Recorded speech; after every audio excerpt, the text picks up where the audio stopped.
Hi, this is Dayna Linton with Novels Alive TV, and we have Cindy Holby here with us today, and she is the author of Breath of Heaven. And when does this come out? May 25th. May 25th. And this is a little bit different than what you've done before. Yes, I've written several historicals, straight historicals set in the American West, and I've written some sci-fi romance. This is a medieval set with a touch of fantasy, so it is a little bit different. So what kind of fantasy? I always call it elven lore, like Lord of the Rings elves. That's basically supposed to be a history of England, and so I added that history into the story. Elianne is the daughter of a lord who protects, it's called Obligate, and what they do is they protect the entrance to the elven land. Wow, so how did that pop into your head, and how did you want to write that? Well, it's so funny. When I went to college, I had a friend, and his name was Lane Author, but his first name was Aubrey. And I thought it was such a strange name, and I looked it up, and it says Keeper of the Elves. Oh. And so when I was thinking of this world, I called it Obligate because it's the Keeper of the Elves Gate. And so that's kind of, it was a story that I tried to write many, many years ago when I first decided I could write a book. And of course it was just terribly horrible.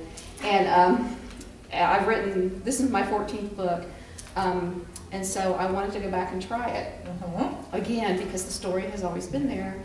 And so it's recycled, only much better. Oh yes, much, much, much better. Because you're a more seasoned author. And I kind of know what I'm doing now. Well, one would hope so. But I have 14 published books. But yeah, I mean, you know, when I first tried to write it, it was like, you know, handwritten, and I wrote about 5 pages, and I was like, oh, this is horrible, I can never write a book. But then, you know, after I started writing again, I was like, I think I would like to do that story. Well, I think that's awesome. I know I had a creative writing teacher tell me one time, the biggest problem with authors is that they don't know how it's going to end. And so he always says, come up with the beginning and figure out what the end is, and then you can fill in. Did you do something like that? Well, it's, you know, there's plotters and there's pantsers, and I'm a pantser. I always know, you know, how it's going to end because it's going to end happy because I write romance. Yeah. So it's about the journey, and it's when you start writing, the characters take you on that journey. And so you know where you're going, you just don't know how you're going to get there until they show you how. So there was little, when I pitched it to my editor, there was little snippets, you know, like this is going to happen, this is going to happen, and this is going to happen. And, you know, I know that, and so it's getting from this to this to this to this is, you know. How they're going to get to that point, how you're going to write it. And I bet you write it in more than one way and then go, you know, that's not going to work, but ooh, this might. Well, it's funny because their personalities come alive, like Reese and Elianne. And, you know, I just have an idea in my head.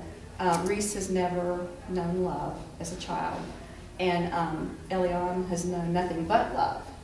And he found that, you know, when he met her, it was an arranged marriage, and for some reason he loved to tease her. He enjoyed that. And that's not something that I consciously thought of when I dreamed up these characters, and that he's going to tease her. It's just that that's how they grew and evolved, and there's a little give and take there. So it's always fun because as you're writing, you discover things about them.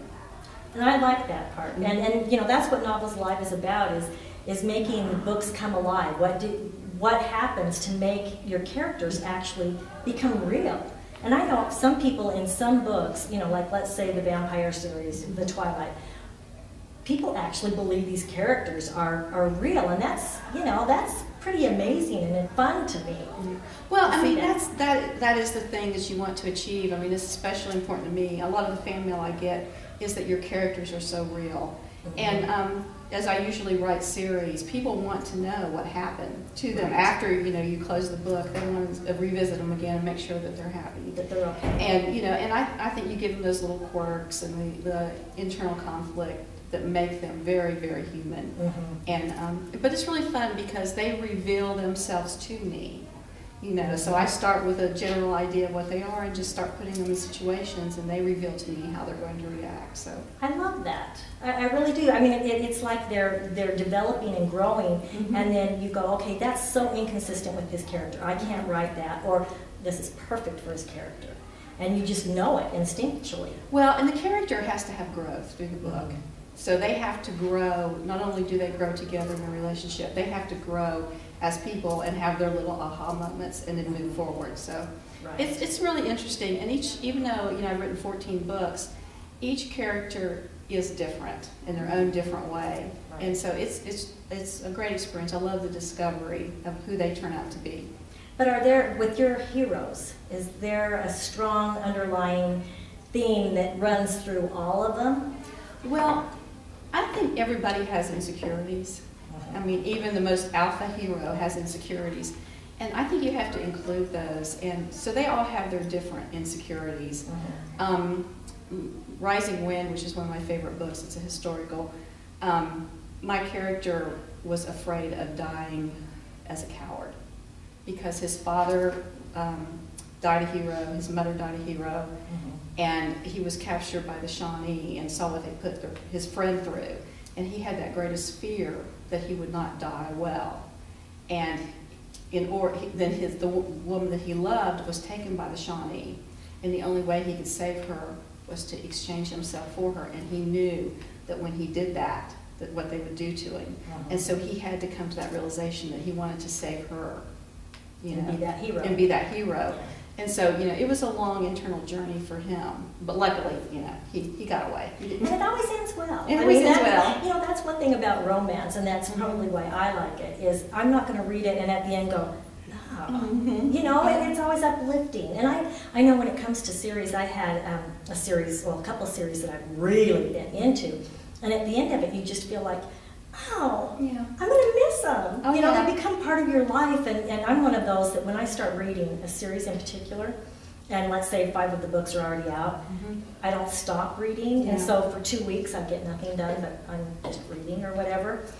And I really do feel like I'm missing those characters when there's nothing left to read. Well, I get, fan mail. I have the 6-book Win series about the Duncans. And of course, they each go through their step, and they're all present in each book. And then I get letters all the time, people going, when are you going to write about the next generation?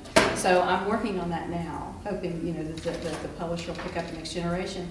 And it's even though the first book came out in 2002, people are writing, is there more books? And when are you going to do the next generation? I mean, it's the last book in that series came out in, is it 6 or 7?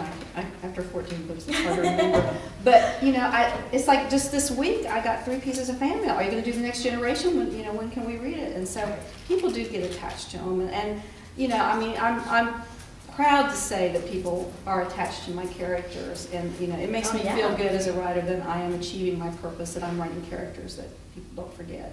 Well, if you can't invest your readers in your characters, then you have to invest yourself in them. Exactly. And so when you're writing some scenes, you cry, so it's because you become so attached to them. And in my second book, Wind book, I kill off a very important character, and it was a hard decision. It was a really hard decision, and he has red hair, and I used to work at an art gallery, and I was flipping through an art magazine, trying to decide, should I kill Jamie? It's just where the story's going, but I love him so much. And I turned the page, and there was a picture of an angel, a male angel with red hair. And it was like, I have to do it. And I have that picture. It works. Yeah, and I have that picture hanging in my office. Oh my word. I know my daughter, when she was reading the Harry Potter and George and Fred, or one of those. Oh yeah, one of the twins died. One of the twins. She was crying. Oh my gosh. I was she was so upset. Mom, these are so good. You've got to read them. And I'm like, I can't. I don't want to cry. And she says, oh, it's just even when Hedwig the owl died, I cried. Well, and that's how she just became so invested in these characters. And I know a lot of people who read the Jamie. Oh, Claire and Jamie, the Outlander series. The Outlander series, and they are so invested in those characters as well. And I've read the first book, but I've got to get into it. And to me, that is a good tale. If I don't really care what happens, because I'm just the reader or the author didn't do what they needed to do. If I don't care what happens to them. Well, that was a big inspiration to me. Was when I read that series, and it was just like, I've got to try and write. And so I had a character named Jamie after that. Oh, and okay. And when I was trying to get published, I emailed her, and she was very helpful. So Oh, well, very encouraging. So. well, I'm glad we got that plug in for her. Oh, then. yeah, she's an amazing writer. So I just wish they'd come out closer together. That's what a lot of people say too. Yeah. Well, thank you very much, Cindy. And again, your book comes out May 25th, May 2010. 25th, 2010. I'll be signing it at RWA this year, so Awesome. thanks. Thank you.